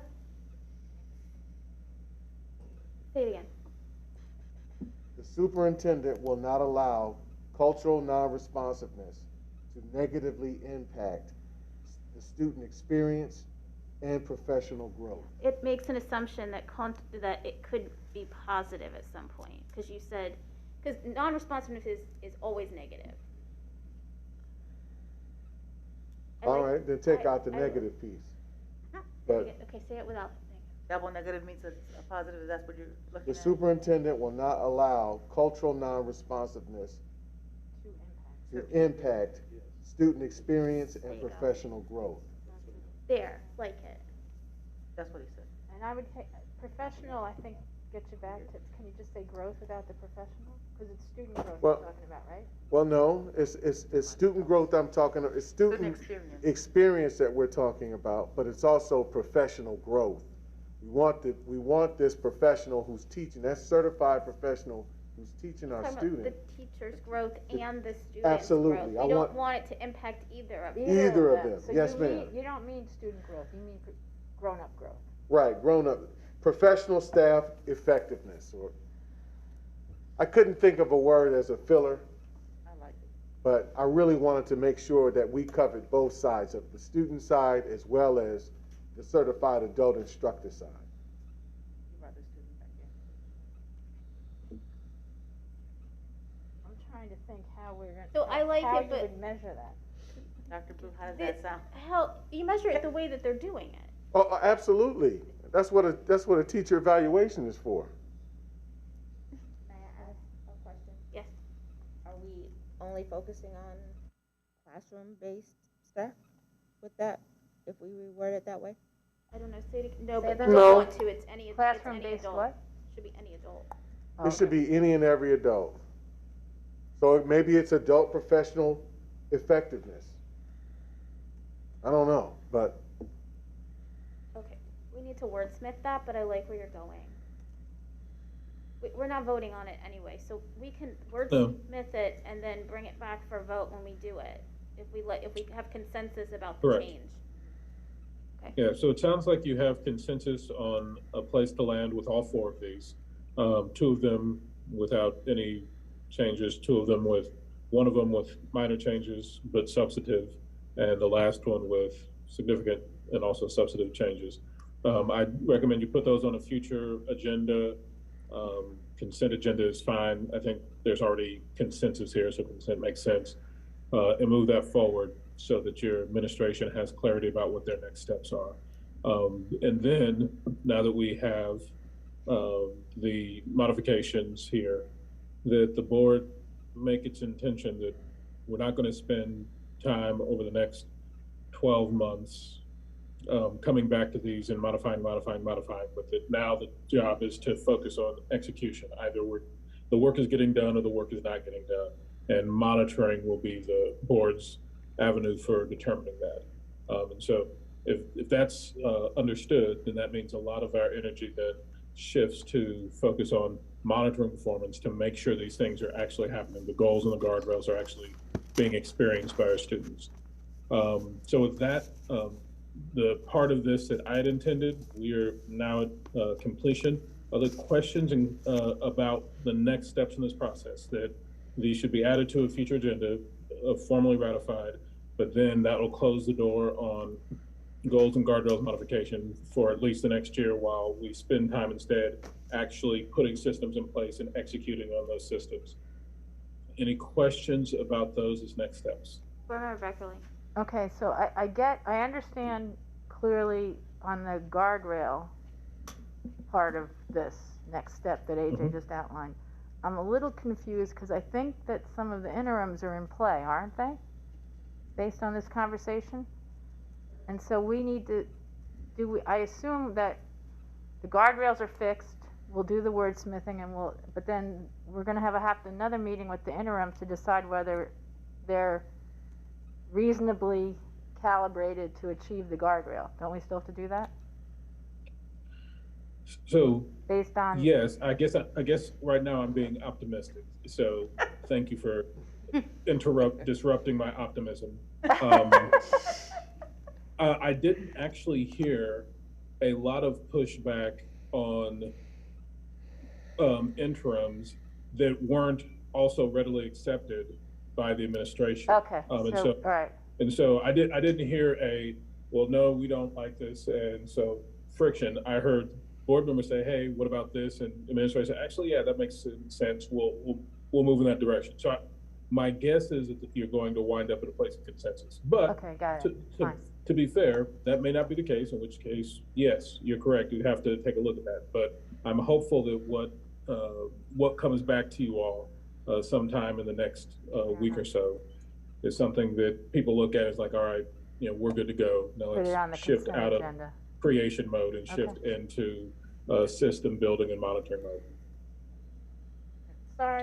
The other thing you all should know, part of the reason that I'm nudging on this isn't just because we've been here for a really long time, but also because I've now shifted into trying to work with your administration on reimagining what are the things that need to happen with the superintendent and cabinet and their direct reports begin cascading this work. And that work gets paused for as long as it takes for this work to get through. So it really is time to start pushing this into implementation throughout the entire system. But we can't meaningfully do that until this part is nailed down. And so the sooner we can do that, the quicker we can get moved on cascading this work into the cabinet and then their direct reports down to the schools, to the teachers, and hopefully, you know, then we'll actually get to execute on this work enough to have it actually start impacting students. Any other questions about the next steps? I think there are no more questions. Madam Chair, as always, board, I appreciate working with you. If you all have any questions at any time, you know, you can always reach out, you know, contact me anytime, pretty much 24/7. Excited to be with you as you all continue on this journey. Madam Chair, back to you. Thank you so much. So we'll try to put this on our next meeting agenda. So board members, once we get it, take a look at everything, and if there is something we need to discuss, then like with the interim, if that's possible, administration, let me know. Then we can decide on if it's in consent or in board matters, and kind of work from there. But that really requires you to look at it when you get it, read it, provide feedback like quickly. Okay? Can we get it outside of the agenda, like as soon as it's ready, in a separate email? Sure, I guess. You know what I mean? Like, once you've got it done, rather than putting it in the agenda and then if we get it during agenda review, just send it to us separately. Okay. Yeah, as soon as it's finished. Tell us Yeah. that it's there. Exactly. Okay. Was there anything else that you wanted to say, Dr. Dixon? No, thank you. Glad we got this part Yeah. done, and thank you to the team. They've been working hard. I think we got the clarity we needed to move forward, to keep moving forward.